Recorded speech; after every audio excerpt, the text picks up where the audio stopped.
kwa ajili ya ratiba mazishi mara baada ya kutokea mkoani Kilimanjaro.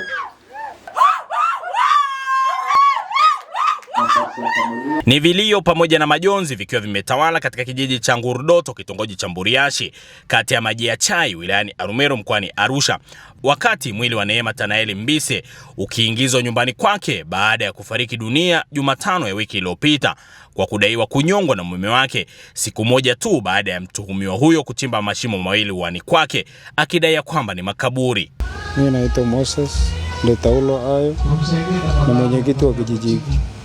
Na hapa ni Ngurdoto, kata ya Maji ya Chai, wilaya ya Arumeru, mkoa wa Arusha. Zinasema kwamba mume wake amemnyonga siku ya Jumatano mchana wa saa 9. Na sisi tumeweza kuchukua hatua, tukaweza kufika polisi. Baada ya kufika polisi, tumeenda mochari, tumeenda kuhakikisha kwamba ni yeye, na tumeenda na ndugu. Baada ya kujua ni yeye, ndio tumefuata utaratibu wa kuweza kuelewana na ndugu waliohusika kule alikoolewa, lakini wenyewe hawakutaka kutoa ushirikiano mpaka sasa. Lakini muuaji au mtuhumiwa yuko polisi Central Maji ya Chai,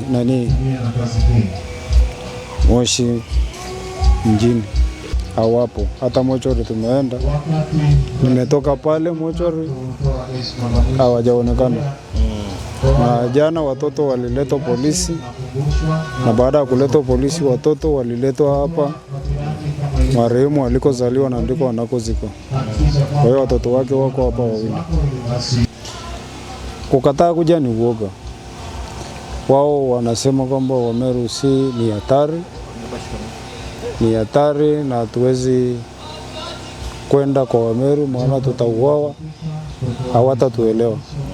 Kwa maana hiyo wao ni uoga na sio shida nyingine.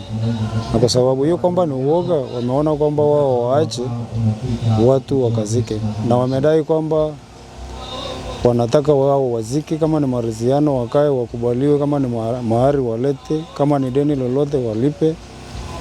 Lakini kwa ujumla mimi kama mwenyekiti sijabarikiwa na hilo, maana pia wangekuja wakaridhiana na jamii hii iliyopatwa na msiba, sababu tayari wameshachanganya damu, hamna mtu anapiga watu huko. Na mimi tangu ni mwenyekiti huu ni mwaka wa 12. Hatujawahi kuua kabila lolote nikiwa mimi ni msimamizi. Na hajawahi kutokea mtu Mchaga akauawa na Meru. Hapana. Poleni sana. Nashukuru. Jessica Nasari.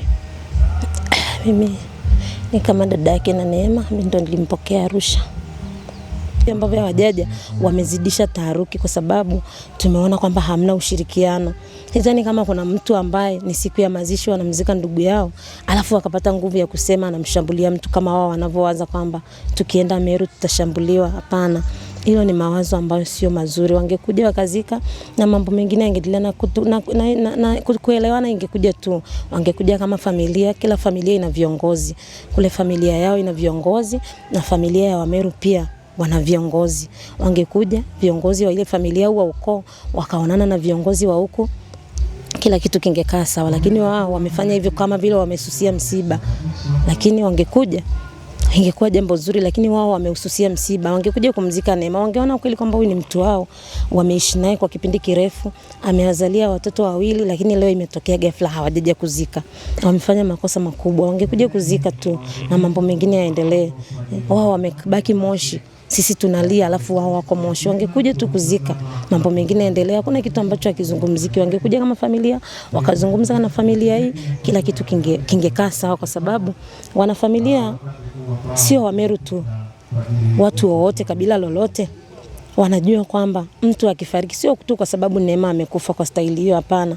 Hata angekuwa amekufa kawaida, wale watu hawajawahi kuja hata kujitambulisha.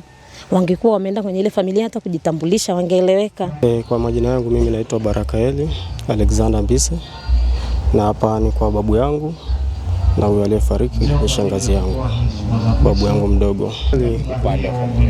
Kwenye upande wa familia sisi, kinachotushangaza ni kwamba kwenye upande wa familia ile ya kule kwanza hawakuwa na ushirikiano na sisi baada ya tukio kutokea, na ni tukio la kushtukiza kwa sababu mtu wetu hakuugua wala kupata ajali, bali ni tukio la kuuawa. Na baada ya kuuawa pale hawakutoa taarifa kwa familia, waliotoa taarifa ni majirani wa kule. Kwa hiyo hawakuwa na ushirikiano na sisi. Mpaka sasa waliitwa kwenye familia, hawajaweza kufika kutokana na hawakuwa na ushirikiano na sisi.